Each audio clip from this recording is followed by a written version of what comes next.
What a remarkable story. And I love it. The Danish Dynamites prevail again, like I predicted. I predicted a 3-1 win. Fell short a little, but still good enough. 2-1 to the Danes. They move on to the semis to face one of England or Ukraine. If you're watching this video a little later, you'll know whether it's England or Ukraine. But as of now, it's one of those two. And that game will be played in London, Wembley Stadium. And to travel from Baku, Azerbaijan to Wembley, it's going to be another challenge for the Danes. But I think they're up for the challenge because they have proven to us that they have heart, they have soul, they have determination, and they have dynamism. They are Denmark.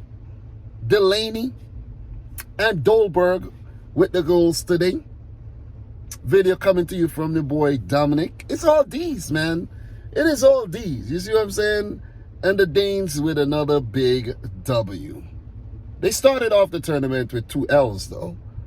Losing to Finland after that horrific incident that involved Christian Eriksen. And thank God he is alive and well. And he must have enjoyed the hell out of this run that the Danes have been on since the third group game where they utterly destroyed Russia. And then they went on to spank Wales like a little baby. And now they got past a very, very, very gritty Czech Republic team. And on the topic of Christian Eriksen, he must be a lucky man. He get to collect jerseys of every single nation that Denmark has played since the event. I think they all give him commemorative jerseys with his name on it and his number 10. So big up to the boy Christian Eriksen, man. And I want to take the time to say big up to all the Danish fans watching this video right now. Guys, make sure you smash it, share the video with a friend. But look, back to the video, back to the match. 2-1, 5th minute goal by Thomas Delaney. Brilliant goal and early lead. Give the Danes the advantage. Good corner by striker Larsen and no one picking up Thomas Delaney. Open header into the back of the net. That was kind of disappointing from the Czechs, seeing that they're one of the better defensive teams in the tournament, and for them not to really, mark Delaney on that play, it was very, very, very poor. And the fact that the Czechs haven't really chased matches that well at the tournament, it worked against them because the only game they had to chase was against England, where they lost 1-0. And, they weren't at their best in that match. All the other matches, they led and the other team had to chase the game. And that's what's been their success so far at the tournament. But when you come up against a spirited team like Denmark, seeing what they went through and seeing how they bounced back, it was always going to be an uphill task. And I think they were always number 2 in the battle. I know a lot of people may have predicted the Czech Republic to come through here, but, man, guys, come on, man. Haven't you been watching this Danish team play? See what I'm saying? And before I forget, I want to say happy birthday to Mikkel Damsgaard. He turned 21 today, and what a player he has been at the tournament. So after Denmark scored, they kind of went in their shell a little, and that's understandable because you have to then protect the lead. They always did try to get another one, but they were more comfortable sitting back and soaking up the pressure and trying to break on the counter.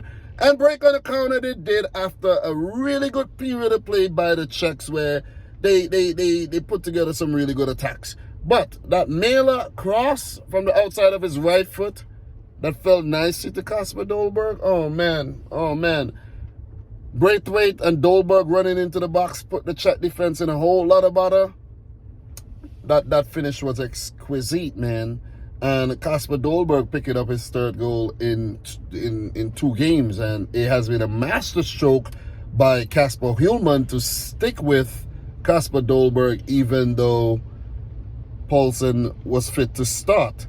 And you have to also talk about striker Larsen, who came in for the ill Daniel Vass. He stuck with Larsen as well. No changes, and he didn't think away the winning 11, and it paid dividends. Paid big time dividends. You see what I'm saying? So 2 goals in the first half. Denmark leading, them in the driver's seat. but they didn't start the second half very well at all. You have to give Jaroslav Silhavy and the Czechs a lot of credit for the way they started the second half. Double change made at the start, fresh legs, more intent, and they really tormented the Danes who were a bit passive at the beginning of the second half there. And the pressure, the Czechs' pressure paid reward when Patrick Schick scored from that cross in. So they came back in the game and they really made the Danes fight. When Paulsen was brought on, he did force a few saves out of Vasilich, the Czech keeper. And the Danes were, were fighting and clawing themselves back in the game. I think the second half was a better display by the Czech Republic, and you could say this game is a game of two halves, where the Danes won the first half and the Czechs won the second half. But you could understand the way Denmark played, seeing that they had the lead already, and the Czechs, they had to chase the game. So obviously, they would play with more intent. And it's not that the Danes didn't have their little foray forwards. They did, but it was always foiled by the goalkeeper or by the defenders. So I think it was a very, very good game of football. It wasn't boring. I think the matches yesterday were kind of, but I think the story from Denmark has been a nice one to follow. And this has been one of the most enthralling adventures at Euro 2020. Seriously, all the other ones seem kind of, with the exception of the Italian adventure, seeing that they missed the World Cup and they have been playing so well under Roberto Mancini. The Danish story is the next one in line, I think, in terms of being so enchanting. I think this one is number one. Italians are writing a good one, but this one has been a good one. Could the Danes meet the Italian in the finals? It is possible. Denmark will play one of England or Ukraine, and they would fancy their chances against any one of those teams, man. Seriously. Also, credit again to Kasper Hjulmand for the substitutions he made towards the end of the match, freshening up his defense, bringing on Jensen for, I think that was Delaney, and bringing on Joachim Andersen for Christensen. And it was just a solid effort, man. Collective effort by the boys. Seriously.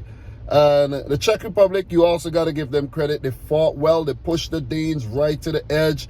They battled, and you could see from the headband from Shusek, and there was another player who got bandaged up in the end there. They came out the battle wounded. They lost, but I think they should walk away with their heads held high. And this would also be revenge for Denmark after having been beaten by the Czechs twice at the Euros before, back in the year 2000 and back in 2004 during the quarterfinal stage, I think. And they got their revenge. So history weren't really working for them in their favor. But as I said, sometimes you got to throw the history out the window and just deal with what's going on now. And the Danes have been very spirited, and they have been one of the most inspired, most determined, and one of the most attractive teams at the tournament so far. Seriously, you got to give it to them, man. You know what I mean? These teams have been playing to a lot of draws in their last couple games, like after those two competitive fixtures at the Euros. But today we had a result, and let me say the almighty Danes prevail, and they would move on to the semi-final. After what happened on match day 1, I never thought that they would have gotten this far. I never thought the Danes would have gotten this far. So they have written a remarkable story. Seriously, this has been such a remarkable journey. And I'm glad that I actually got to see it unfold. I got to follow it. And I'm glad that I got to talk about it. What I'm also happy about is the love and the great reception I've got from these videos. Big up to the Danish fans as well. And I just appreciate it, man. You know what I'm saying? This is not easy. I have to pull over at the side of the road on my way home from work to talk about this game. You know, it's just been a challenge. But guys, come on. You know, the harder the challenge, the sweeter the result.